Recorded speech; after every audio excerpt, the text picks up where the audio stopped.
Welcome to Blackbird episode number 6. My name is James, and today I am joined by the one and only Derrick Broze. Derrick is an activist who is putting on the Greater Reset, which I told you about a couple of episodes ago.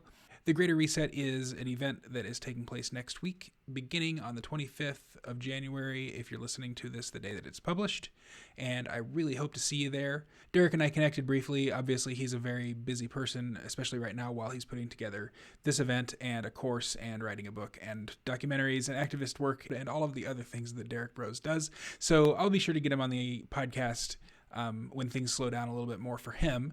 But right now, I think that this is a very important message that everybody needs to hear, and I hope to see you on the Greater Reset activation next week. And with that, here is my interview with Derrick Broze. All right, Derrick, thanks for joining me today. I know you're super busy, so. How's it going, James? Hey, not too bad. So I wanted to have you on because I know you and John Bush, who's been on the show previously, are starting this Greater Reset activation, and we've been kind of hearing about it on a lot of different podcasts, and I just wanted to pick your brain on that. But before that, since it's your first time here, why don't you kind of introduce yourself to the audience so that they kind of know who we're talking to? Sure. Yeah, I appreciate you having me on to speak with your audience. So my name is Derrick Broze. I'm 36 years old. I'm currently based in Mexico, originally from Houston, Texas. And for the last decade, I've been doing, various forms of activism and journalism. I currently write articles for the Last American Vagabond website. I've produced a number of different documentaries, and I've written 6 books, and I regularly write articles and produce video reports as well as the documentaries, and also kind of come from like a organizational background, organizing music festivals and concerts and things like that. So a lot of those skills are now being used in the interest of the Greater Reset. Awesome. Yeah, and your website, it's kind of where everything is the Conscious Resistance, right? Yep, theconsciousresistance.com is the best place to find my books, the documentaries, and all of my reports. All right, perfect. Well, let's jump right into it. What is the Great Reset in your words? So the Great Reset, to distinguish, because I know sometimes people hear us talking about the Greater Reset and they think we're promoting the Great Reset. The Great Reset is the World Economic Forum's vision of the world that they would like to create in this, COVID 1984 era. They officially announced it in June of last year, 2020.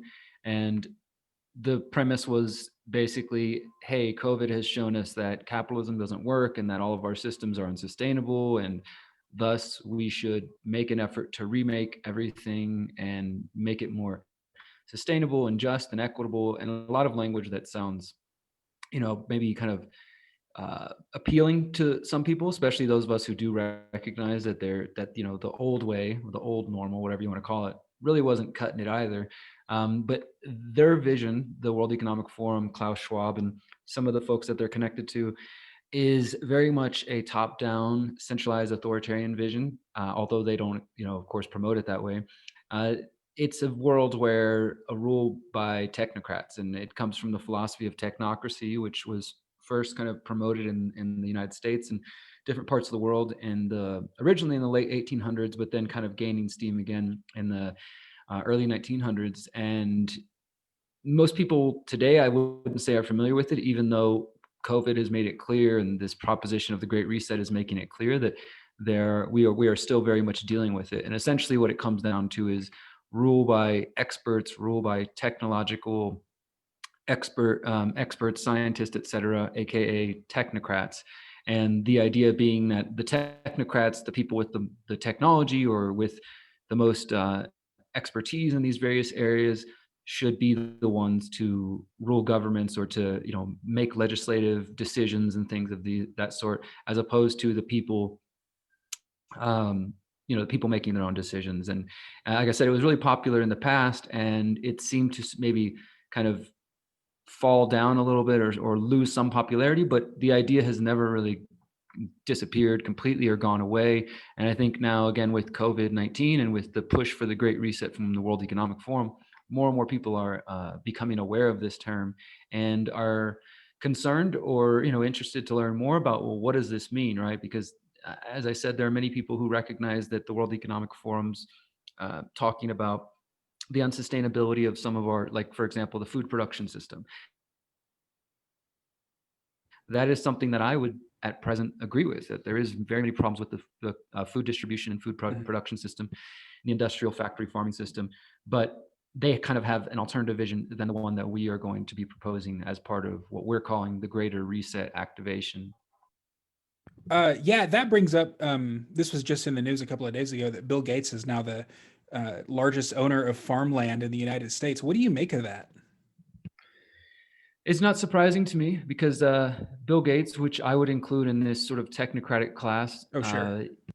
is definitely somebody who's trying to, well, I think he's probably the most perfect example of this whole situation, to be honest, because what you have is you have somebody who is not elected to government, and nobody ever said like they were going to go vote and put him in there in a position of power, yet he is using his wealth and his connections and his foundation to for example geoengineer the planet. To he's invested in invested in geoengineering. He's invested in Monsanto and trying to monopolize the seeds and then obviously vaccines. And he's become like seen as basically again an expert during the COVID era. So to find out that he is controlling or owning vast amounts of farmland, it's not really surprising, because this is ultimately the technocrat agenda, what I call the predator class agenda, which is to control and dominate as much of the world as possible, and then to sort of promote themselves in this position of power as the experts again. Like they, in some cases, these folks often contribute to or create the problems and then present themselves as the solution. So it's not surprising, but it is worrisome to see that somebody like Bill Gates is in control of that much land. But ultimately, that is their goal: is to control the land, the water, access to these resources, and for the good of everybody. And their sort of technocratic vision, they will dole out what resources the people have, or what access we get to land and water. Yeah, and just to clarify, so for a technocrat, it's not that Bill Gates and like Anthony Fauci say and Klaus Schwab, it's not that they want to be sitting in the Oval Office or on Downing Street or whatever. It's that they kind of want to be the string pullers behind what just end up being puppets in the guise of politicians. Is that right? Yeah, I don't think that these people have any interest in becoming the president. Like, I don't think you'll ever see Bill Gates run for president. Although, in the last year, we've seen some of that kind of sentiment in the mainstream Yeah. of like, oh, why isn't Bill Gates president? He's so great.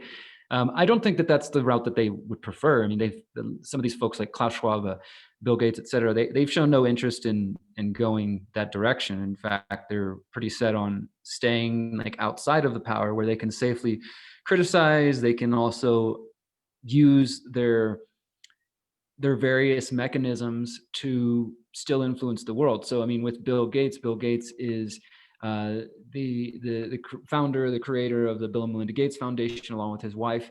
And using their foundation, they have been able to essentially gain control of the global health policy, funding the World Health Organization, creating organizations like Gavi, the Global Vaccine Alliance.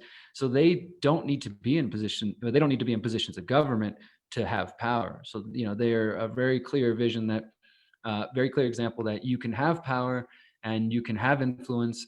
Obviously, wealth helps out with that, but they're doing so without being elected to any position at all. And so I wouldn't see I wouldn't, I don't think that they would have a desire, and they haven't shown any desire to join the government when they're already wielding so much power from outside. Right. You wouldn't even see them in, well, I mean, Fauci will be in a position of like an advisory position, but these sorts of people are really just trying to mold the culture, and the politics will come along with them. Would you agree with that? Yeah, I mean, it's like you said that in a great way. It's about the culture, right? Because if you can shape and mold the culture, which we are all doing to various degrees, right? I mean, like through our relationships, our communication, our social media feeds, our interaction, whatever it is that we do on a daily basis, we can shape and influence the culture around us. We can maybe shape and influence the 2 or 3 people we deal with on a regular basis, or, our loved ones or our family and friends. That's kind of like, for most of us, the limitations of our Mhm. circle. And then Obviously, using social media, you can influence a lot of other people, but they've taken this to a whole nother level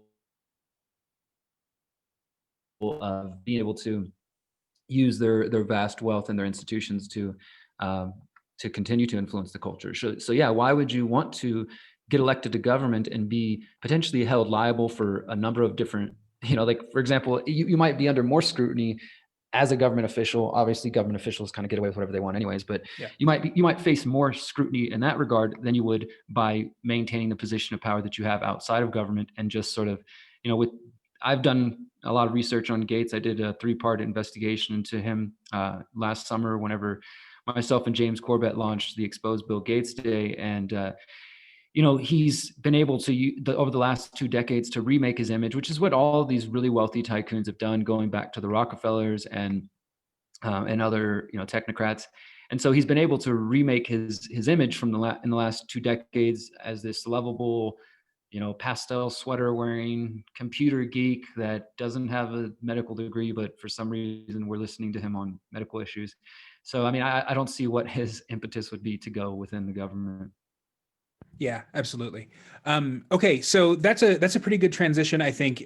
So this podcast is we've been focusing kind of on the issue at hand, but I really like to give my audience some practical tools to use, and so I think that's where we get into the greater reset, which you and John Bush and a whole host of other people, a bunch of whom have actually been on this show before, are putting together to coincide with the event in Davos, where the World Economic Forum will be kind of doing their mass brainstorm on the Great Reset. Why don't you talk a little bit about the greater reset, how it came about, and what we can expect from it? So yeah, this idea was first being discussed between me and John, which is basically just the idea that, well, we know that the World Economic Forum is going to be meeting, because the thing is, they're actually meeting at the exact same time that we're going to be doing the Greater Reset. They're meeting January 25th to the 29th. And, as a journalist, I pay a lot of attention to this stuff. And it's like, okay, well, we got to, we got to we got to inform everybody about what they're talking about. And hey, this is what they said today. And then it kind of seemed maybe there's a better way to go about this, rather than us just putting all of our energy that week into just obsessively watching what the World Economic Forum is doing and, sharing that information, which does have a place and is valuable. Why not try to offer an alternative vision? Why not try to say, as opposed to only focusing on what they're doing, which I think is a problem with a lot of modern activism. It's very reactive instead of proactive. And so I refer to my activism as holistic activism, and trying to think about how we can look at the problems and not only say like, hey, look at these people, they're doing these things, but we can ask and say, in what ways are we contributing to the problem, as opposed to simply just standing by and watching them out of fear. And so that idea was being talked about with me and John Bush. And ultimately, yeah, and I think late October, we said, let's go ahead and do it. Let's see what we can put together, if we can kind of provide a program that can counter what the World Economic Forum is doing. And we're now here in mid-January, and things have just been blowing up. I mean, it's been really, really great. We've got so many people who've signed up on the website to get email updates. We've got like a Telegram channel running, multiple Telegram channels, and people are signing up and super interested. So it's been great to see. And what we're trying to do is, again, look at the different areas that the World Economic Forum is focused on creating and kind of manipulating using their technocratic vision. And that includes things like digital technology, obviously things like blockchain and digital currency. It includes reimagining education. It includes reimagining transportation. I mean, just everything in our world. And so we want to say, well, look, like I said a few moments ago, things are unsustainable in many ways. There are such systems that do not, represent the values of the people. And maybe we should, instead of just trying to say, hey, let's just put our foot down and stop this, let's take the momentum and reimagine the world, reset the world in a way that does reflect individual liberty, bodily autonomy, and reconnecting to the planet, but in a way that's not, again, top-down authoritarian. Because everything that they have offered is not sort of, you have a choice. It's not like this is your own doing. It's very much, again, the technocrats at the top will decide, and that's the world you're going to live in. And, that's, I don't think the world that most of us want. And even if you thought like, hey, their vision's nice, you probably would want a choice, if you want to go about it or not. So we decided to put together the event, which can be found at thegreaterreset.org. And it is going to be 6 days now. It was originally 5 days. We just added a bonus day. And it's starting next Monday, January 25th, runs through the 29th, and then again on Sunday, the 31st. And yeah, we've got just some really brilliant speakers from a wide range of fields and kind of areas of research and study, from activists and journalists like myself to health professionals, from people who have real practical knowledge on building community.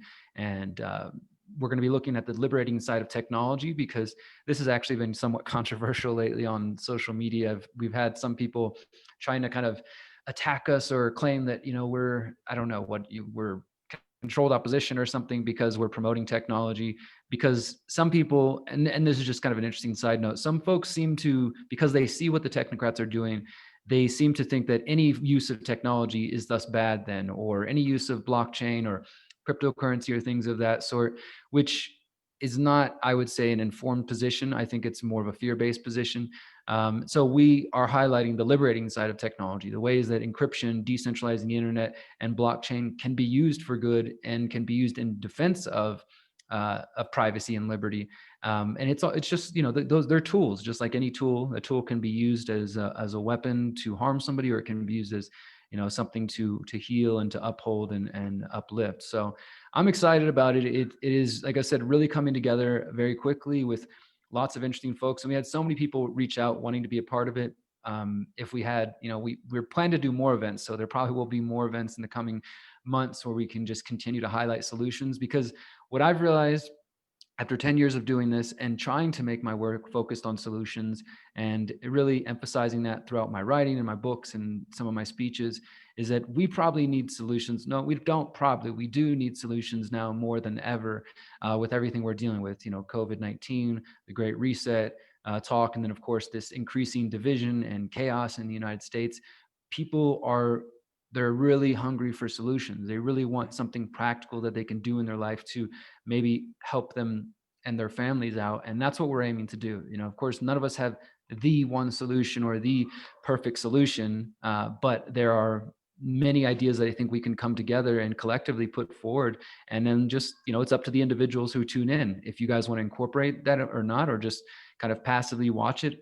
Of course, our hope and our desire, and what we're encouraging people to do, is to host local watch parties wherever they're at, and just get together with friends and family on whatever day appeals more to you, or all 5 days if you can, all 6 days, and invite them over. It's going to be taking place every night, Monday through Friday, and then Monday through Friday from 6 p.m. to 9:30 p.m. and then again on Sunday the 31st at noon p.m. And all the schedule is posted on the website for anybody who's interested. But that's the main thing, because the last part I'll say, and then I'll wrap this up, is that the World Economic Forum vision, the Great Reset, and all this COVID insanity that we've been seeing very much is trying to push us towards only interacting with each other digitally. They talk, the Great Reset and the World Economic Forum talks about the Internet of Things, the Internet of Humans, the Internet of Bodies. They have some very interesting and disturbing visions up on the horizon of how they would like to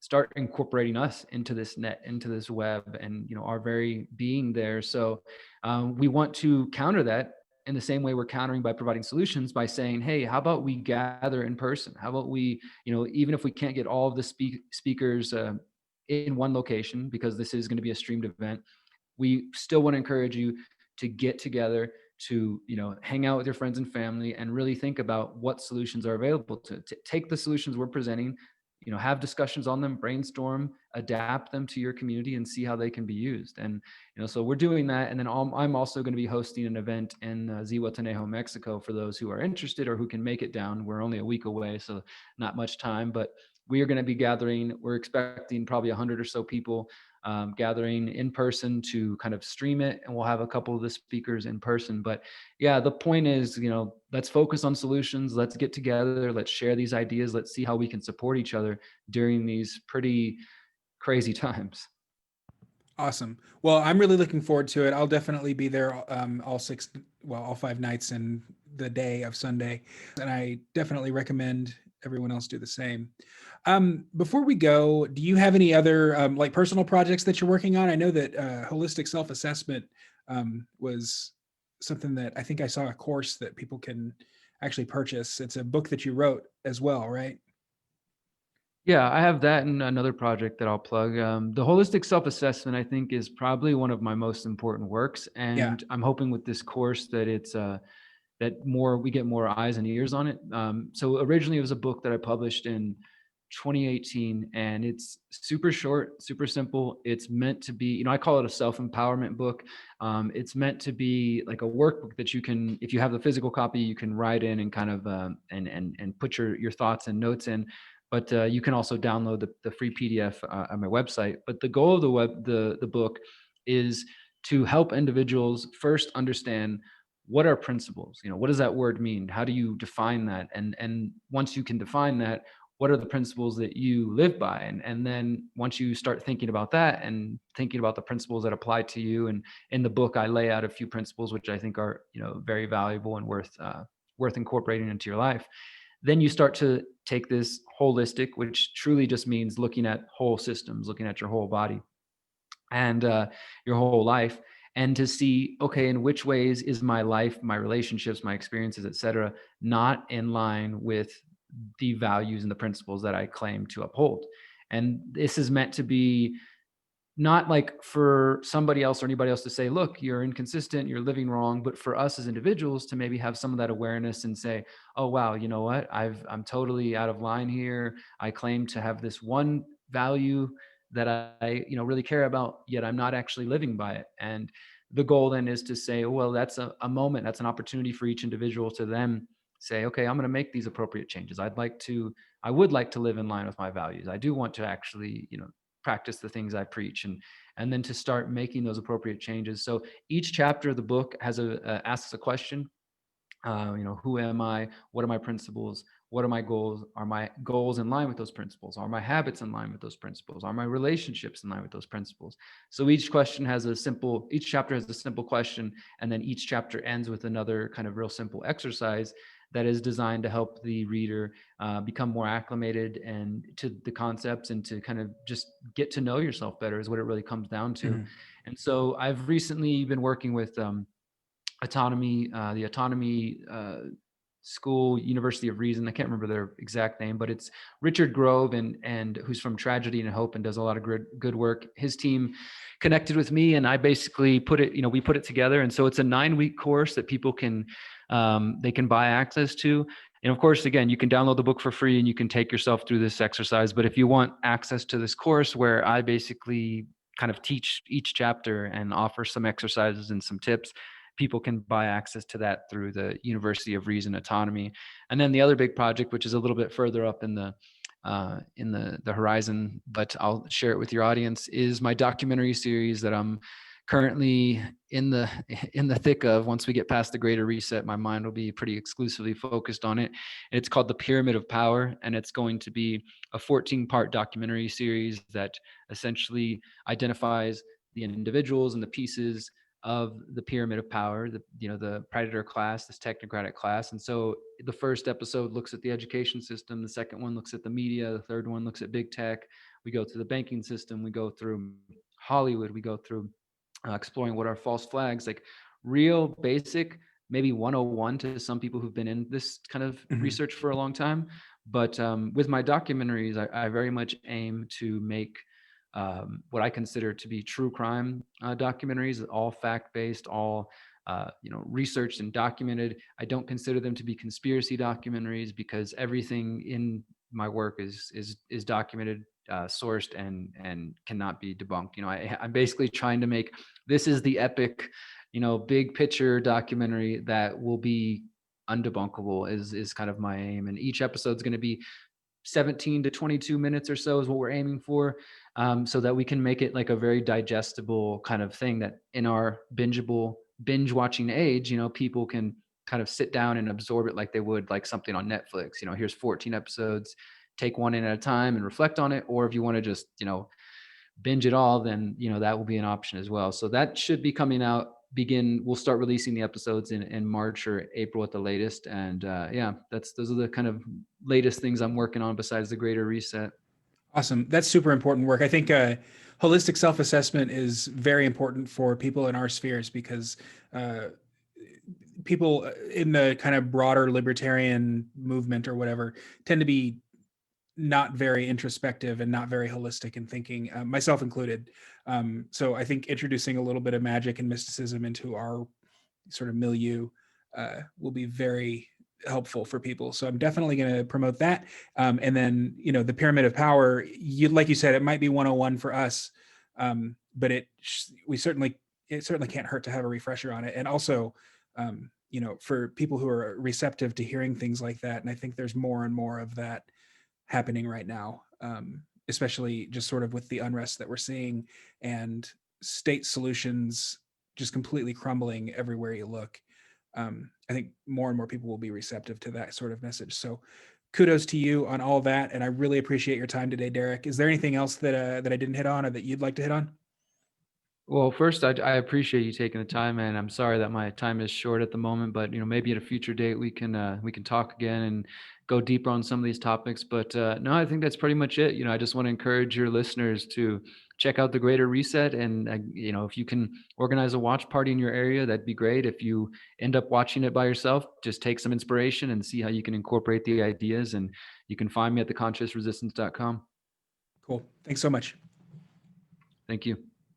All right. Thanks again to Derrick for joining me today. And thank you for tuning in. Be sure that you are subscribed on Substack. You can find that at blackbird.substack.com if you're not already listening there. And if you're listening anywhere else, be sure to hit the like button, the subscribe button, leave ratings and reviews, and all of that good stuff. Head to thegreaterreset.org. I'll put all the links in the description, and I will see you next time. Until then, live free.